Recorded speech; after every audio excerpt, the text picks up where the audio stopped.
그 난리가 났었잖아요. 그때 아 이건 위기가 기회다 이렇게 보신 겁니까? 주식시장은 절대 붕괴되지는 않아요. 왜냐면 뭐 우리나라는 그 당시에 주식시장이 없었지만 뭐 미국의 대공황 시절에도 다 죽었다고 생각했지만 결국 주식시장은 다시 살아났고 1987년도에 블랙먼데이 때도 그랬고 우리나라의 IMF 때도 그랬고 글로벌 금융위기 때도 그랬고 주식시장이 없어질 수가 없어요. 네. 왜냐하면 주식시장이 없어진다는 얘기는 은행금리보다 더 낮은 금리를 줄 텐데 은행금리는 지금 제로금리고요. 주식시장은 분명히 플러스 알파가 있단 말이죠. 그래서 결국은 주식시장이 없어지지 않는다면 어떤 큰 외부 충격에 의해서 빠질 때는 뭐 이러다 좀만 버티면 다시 올라가겠구나라는 믿음은 20년 이상 한 투자자로서 어느 정도는 있죠. 근데 이제 얼마나 빠질까는 예측일 뿐이니까 그게 얼마나 힘든 오래 거죠. 지속될까? 그게 힘든 거죠. 얼마나 어느 정도의 강도로 빠지느냐 또 말씀하신 대로 얼마나 그게 기냐. 근데 작년 같은 경우는 사실은 강도는 생각보다 컸고요. 왜냐하면 코로나 때문에 30%나 빠져? 지수가 30% 빠졌으니까 강도는 굉장히 컸고요. 그 기간은 굉장히 짧았습니다. 제 생각에는. 왜냐하면 2월부터 3월까지 한 달 빠졌거든요. 한 달 빠지는 것만 잘 버텼으면 원금을 회복하고 다 올라갔는데 그 한 달에 이제 보통의 분들 중에 어떤 분들이 많았을까요? 나 이거 손절매하고 난 다시는 주식시장 안 볼 거야. 제가 그 케이스. 그랬어요? 제가 아주 그때 정말 얼마 되지도 않지만 쳐다도 보기 싫어. 난 주식에 안 맞아. 그 던졌어요? 그래서? 아주 거의 다 없앴죠. 왜 그랬어?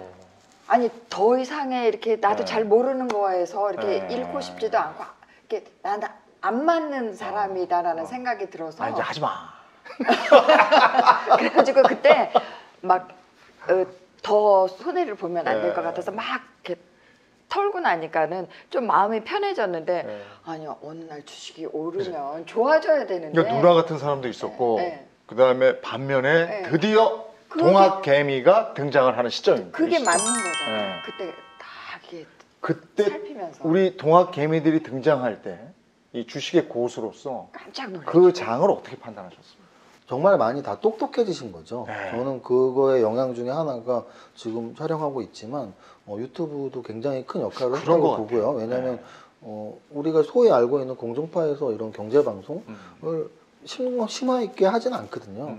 근데 이제 이거 유튜브에서는 자기가 보고 싶은 걸 보는 세상인데 경제 유튜버가 워낙 많아지다 보니까 우리가 많은 교육을 한 거죠. 이런 외부 충격에 의한 급락은 오히려 스마트머니들이 들어온 찬스일 수도 있어. 학습 효과가 그러면 그런 공부한 분들이 주식을 안 하고 있었는데 이 정도 떨어졌으면 나도 한번 해볼까? 라고 들어온 분들은 이제 성공을 하신 거고요.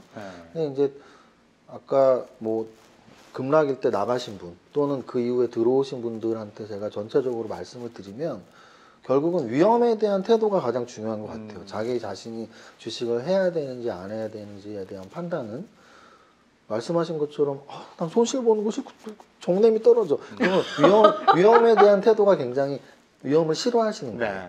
그러면 사실은 주식보다 더 안전자산 쪽이 더 유리한. 그러니까 안 맞는 사람이 있긴 있는 거예요. 위험에 대한 태도에 따라. 예진 누나 같이 그렇게 그때 털고 나왔던 사람이 주식장을 쳐다본단 말이에요. 이제 그만 오르겠지. 아니 야 이 정도면 이거 이제 꺼질 때 됐어. 이러다가 근데 계속 올라가. 그래서 어떻게 됐냐면은 최근에 다시 들어갔죠. 아주 비싸요. 그치. 제가 최근에 들어갔지. 무슨 주식이 13만 원, 2, 3만 원일 때 제가 계속 째려보기 시작하다가 어느 날 40만 원이 되더라고요. 이래? 낼름 샀죠. 낼름 샀어. 40만 원대. 30만 원 되더라고요. 근데 견뎌. 요즘 다시 40만 원은 됐어요. 근데 제가 얼마나 마음고생을 했겠어요. 30만 원대 더 사지 그랬어요. 아니지. 그걸 우리가 물타기라고 그러죠. 아니지. 그 짓은 못하겠다. 그건 안 돼. 그냥 이게 나의 한계구나. 그럼 지금 보시는 분들 중에도 그런 분들 많으실 거예요. 기다렸단 말이에요. 그때 손해볼 것 같아서 예진 누나처럼 팔았어요. 그리고 장을 본 거지. 비싸지면 사. 아주 제주야 제주. 계속 올라가니까 이제 못 견디겠는 거예요. 그래가지고 또 샀어요. 멜쭉 사지. 이런 분들도 있죠. 주변에서 많이 보시잖아요. 아주 꼭대기에 사는 재주를 가졌어요 저는. 그럼 아까 제가 조언을 잘못 드렸네요. 위험을 싫어하는 게 아니시고요. 주식 투자의 가장 기본 원칙을 한번 말씀을 드리면 주식 투자는 손해볼 수도 있어 라는 마음이 되게 중요한 것 같아요. 그 이유는 뭐냐면 아까 제가 위험을 싫어하시면 은행에 넣으시면 돼요. 왜냐하면 은행은 원금을 보존해 주는 대신 이제 이자를 주잖아요. 네. 그걸 우리가 위험 이자율이라고 해요. 위험이 없이 받을 수 있는 돈. 근데 요즘은 그 이자가 너무 1.6%. 그렇죠. 예. 근데 예전에는 막 5%씩도 주고 10%씩도 예. 주는데 요즘에는 1%밖에 안 주잖아요. 그럼에도 불구하고 나는 원금 보장이 좋아. 그럼 은행에다 저금하시면 되고요. 근데 만약에 나는 1%는 안 돼. 부동산이나 주식을 하고 싶어. 그러면 투자를 은행이 아닌 다른 투자를 한다는 얘기는 이 원금은 손해 볼 수도 있어. 왜냐하면 위험 프리미엄으로 수익률을 더 준다는 얘기는 은행과 투자의 차이를 설명을 드리면 은행은 모두에게 똑같은 낮은 이자를 주는 거예요. 네. 근데 이런 투자의 세계, 부동산이나 주식은 평균값으로 은행보다 훨씬 높은 수익을 주는데 그건 평균값이잖아요. 그럼 어떤 분들은 그 평균값에서도 훨씬 큰 수익을 가져가고 어떤 분들은 평균값에서 낮은 수익인데 이 낮은 수익이 아니고 손실일 수도 있다는 거죠. 그럼 내가 투자에 참여하면서 내가 평균값보다 훨씬 낮은 손실이 날 수도 있어 라는 마음가짐이 있으면 저는 버틸 수 있는 힘이 있다고 생각해요. 왜냐하면 단기적으로는 손해가 날지 모르지만 중장기적으로 1년, 3년, 5년 가다 보면은 주식시장을 우상향을 할 수밖에 없거든요. 네. 네. 그러면 아까 잠깐 제가 드렸던 그 질문 드렸던 거, 그 소위 얘기하는 물타기. 그러니까 내가 40만 원에 샀는데 이게 30만 원이 됐어요. 그러면 요거 30만 원에 사면 평균 단가 떨어지니까 이렇게 사는 분들이 상당히 있죠. 물타기. 예. 그래서 그거는 어떻게 보세요? 내 산값을 낮추는 거. 일단 저는 사실 물타기를 반대하는 사람이에요. 그 이유는 뭐냐면 물타기는 자기 투자 실패를 마음 편하게 하기 위한 전략이거든요. 그래서 내가 선택해서 그걸 샀어요. 근데 그러면 그 종목이 올라야죠, 당연히. 근데 떨어지는 거죠. 떨어졌다는 얘기는 제가 종목 선정을 잘못한 거예요. 네. 2천 종목 중에 잘했다면 올라가는 걸 샀을 텐데 잘못해서 떨어진 걸 산 거예요. 그러면 만약에 추가 자금이 있었다면 떨어지는 그 종목을 다시 사는 게 아니고 추가 자금으로 또 2천 종목 중에서 최고의 종목을 선택해야죠. 물타기는 사실은 수리적으로 나는 10,000원 평균 단가에서 9,000원으로 낮아졌어라고 자기 위안일 뿐이지 정확히 팩트로만 말한다면 주식 투자에서 성공하는 방법은 가장 좋은 종목을 선정하는 건데 나는 떨어지는 잘못된 종목을 선정한 거고 다른 종목을 사도록 노력을 해야죠. 더 좋은 종목을 사고. 근데 지금 제가 물타기라고 표현했으니까 약간 좀 부정적인데 이걸 바꿔서 분할 매수라고 표현하면 어때요? 주식 많이 아시네요. 너무 좋은 질문이랐어요. 네. 너무 좋은 질문이에요. 그거나 약간 비슷하거든요. 비슷하지만 다르죠. 개념. 왜냐하면 물타기는 아까도 말씀드렸지만 내가 10,000원에 샀는데 10,000원에 1,000,000원을 샀는데 나는 원래 10,000원에 1,000,000원만 살려고 한 거예요. 근데 떨어지니까 어디서 돈도 더 끌어오고 막 이렇게 사는 걸 물타기라고 하는 거고 애초에 내가 1,000,000원어치 10,000원에 살 때 나는 300만 원씩 3번에 사야지. 그래서 10,000원에 300만 원 사고 이게 좀 떨어지면 9,500원에도 300만 원 사고 또 떨어지면 9,000원에 300만 원 사야지.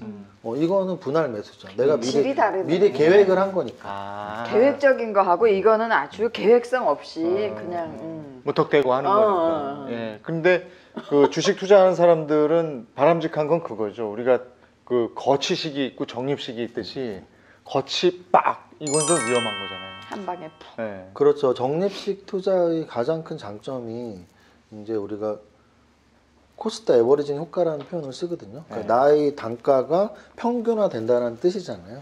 그래서 뭐 매월 똑같은 금액을 우리가 적금에 넣는 돈을 주식을 사라 이런 말의 논리는 뭐냐면 매달 50만 원씩 3년 동안 내면 하락장에서 들어간 돈도 있을 것이고 상승장에서 들어간 돈도 있으니까 내 단가가 평균값이 되는 거죠. 그래서 그런 관점으로 이제 분할 매수를 하면 내 단가를 평준화시킬 수 있으니까 좋은 개념으로 이해하시면 됩니다.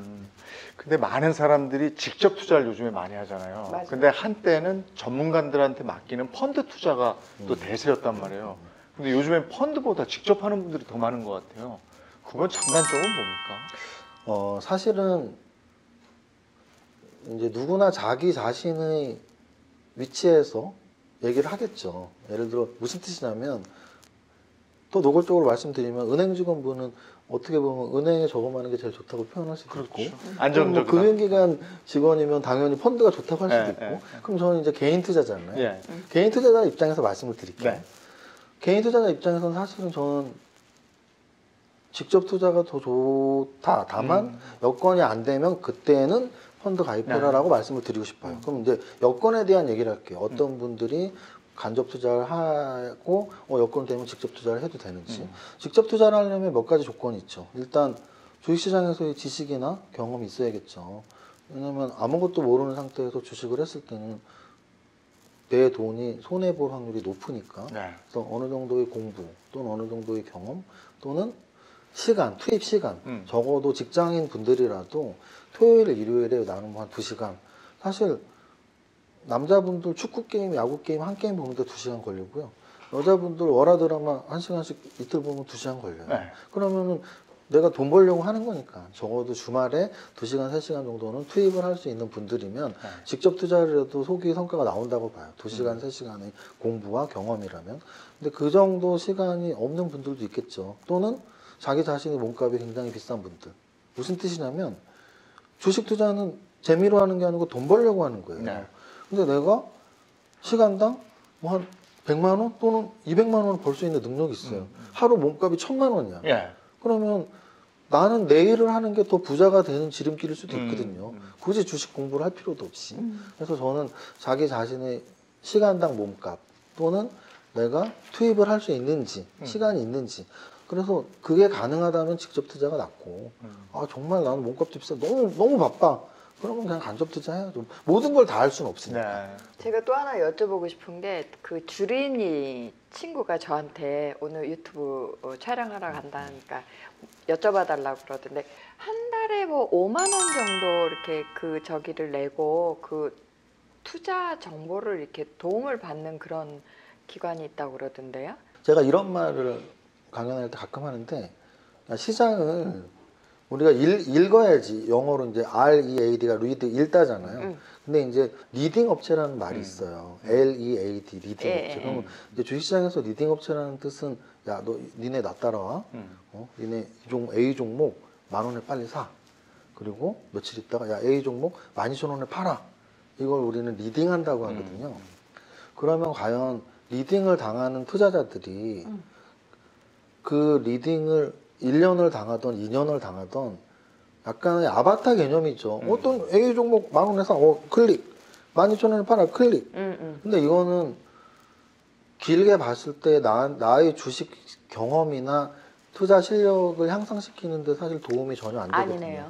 왜냐면 주식 투자는 자기가 판단하고 틀렸을 때, 손해봤을 때 책임도 지고 반성도 하고 그래야지 나아갈 수 있는데 내가 한 게 아니니까 수익 나면 와 그 사람 잘 맞춘다. 손해 나면 그 인간 때문에 다 뭐 이런 식으로 되면 사실 자기 도움이 하나도 일도 도움이 안 맞아요. 되거든요. 그래서 시장에서 이기기 위해서는 시장을 한테 끌려다니지 말고 내가 좀 시장을 읽어야 되지 않나 그런 내가 생각이 주체가 돼야 돼. 내가 읽으려면 뭐부터 확인해야 됩니까? 저는 이제 버텀업은 바닥부터 위로 올라가는 거니까 예. 종목이 중요한 거고요. 탑다운은 위에서 아래로 내려가는 거니까 시장 전체, 업종, 종목 이렇게 내려가는데 저 같은 경우는 탑다운으로 좀 주식을 분석하는 편이에요. 네. 그래서 이제 아침에 일어나면 당연히 미국 시장부터 보고 또 미국 시장에서 어떤 종목들이 움직였는지도 보고 또는 일본이나 중국도 어떤 식으로 주가가 움직이는지 보고 이제 시장 전체를 먼저 보고 나서 그 다음에 이제 업종을 봐야죠. 어떤 업종이 좋은지, 요즘 성장 산업은 뭔지, 또 사양 산업은 뭔지, 어떤 업종이 주가가 잘 움직이는지, 그리고 나서 이제 장이 좋으면서 업종이 결정되면 그 업종 안에서 종목을 선택하려고 노력을 하는 편인데, 야, 그러면 그런 걸 어디서 공부할 수 있어? 1차적으로는 증권회사 리포트가 가장 좀 좋은 자료인 것 같아요. 공부 자료. 왜냐하면 주식시장은 살아있는 유기체거든요. 사실 우리가 이론을 배우기 위해선 책을 보면 돼요. 저도 주식책을 못 쓰고 뭐 외국에 굉장히 유명한 투자자들이 많이 좋은 주식책을 썼지만 그거는 어찌 보면 기본 베이스죠. 근데 주식시장은 실제로 매일매일 움직여요.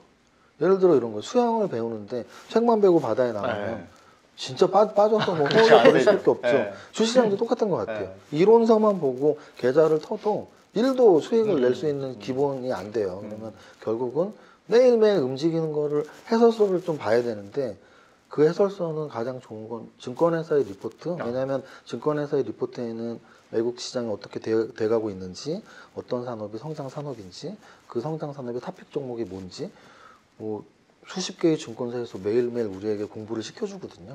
공짜로 볼 수 있는데 안 볼 필요가 없죠. 들어가면 볼 수 있는 거예요? 그럼요. 그러면 그 들어가서 그 공부를 하고 꼼꼼히 따져보고 내가 생활 속에서 주식 종목을 발굴할 수 있는 방법도 그 안에 있는 겁니까? 따로 뭔가 있어요? 생활 속의 종목 발굴법은 사실은 초보 투자자들이 가장 기억하면 좋은 방법이에요. 거의 20년 이상 베스트셀러 책 중에 피터 린치 전설로 떠나는 월가 영웅이라는 책이 있거든요. 거기에서 이제 생활 속의 종목 발굴법을 굉장히 강조를 많이 했는데요. 예를 들면 이런 거예요. 우리가 테슬라 차를 몇 년 전에 처음 봤을 거예요, 분명히. 네. 얼리 어댑터들은 뭐 한 2년 전? 그럼 만약에 내가 그 차를 보거나 그 차를 얻어 탈 기회가 있었을 때, 야, 이 차 괜찮네. 근데 이 주식은 뭐지 하고 주식까지 관심을 가졌다면, 네. 심지어는 내가 테슬라 오너인데 네. 남들이 전기차 탄다고 해서 샀어요. 이거 몰아보니까 좋아. 음. 좋네가 아니고 좋으니까 이 회사 주식을 사야겠네. 네. 이런 게 생활 속의 종목 발굴법이거든요.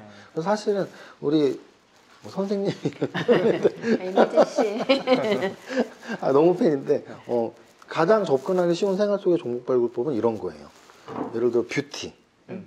뷰티에 관심 있으실 거 아니에요? 네. 그럼 우리나라가 K뷰티라고 해서 요즘에는 조금 중국 분들이 이제 코로나 때문에 못 오지만 화장품 회사들이 굉장히 주가가 좋은 적이 있었어요. 네. 그러면 어떤 게 잘 팔리는지, 이 회사 제품이 좋은데 이 회사가 상장기업인가? 상장기업이면 주식을 살까? 이런 게 생활 속의 종목. 또는 엔터사들. 네. 요즘에 엔터사들이 굉장히 규모가 커졌어요. 네.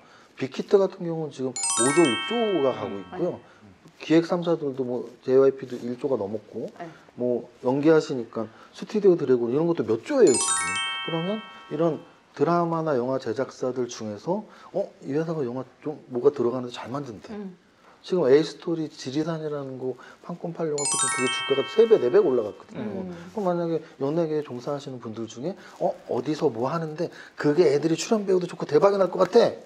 그러면 그 주식에서 사면 되는 거예요. 그게 생활 속의 종목이고. 저는 그 예전에 포레스트 검프라는 영화 있었잖아요.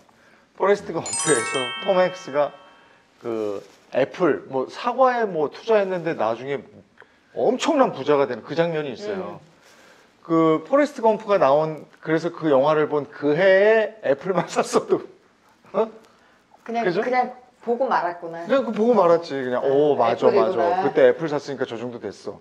근데 그건 성장주였거든. 네? 그거를 이거 생활 실천으로 옮겨야 되는데 그러니까 영화를 보고 못 따라가는 거야. 영화 재밌네 이러고 말았는데 그때 애플 샀으면 지금 대단했죠. 그리고 또 이제 그 주식 투자하는 사람들 중에 그걸 제일 궁금해하는 분들도 많아요. 손절매라는 게 있더라고요. 어느 정도 손해가 났을 때 과감하게 못 팔아. 떨어지고 이럴 때 막 이렇게 탁 팔 수 있는 사람이 많지 않은데 그거를 정해놓고 그건 퍼센트로 정해놔야 돼요. 사실은 손절매를 해야 되냐 안 해야 되냐부터 논란이 있어요. 어떤 분들은 손절매 하지 마. 버티면 올라가.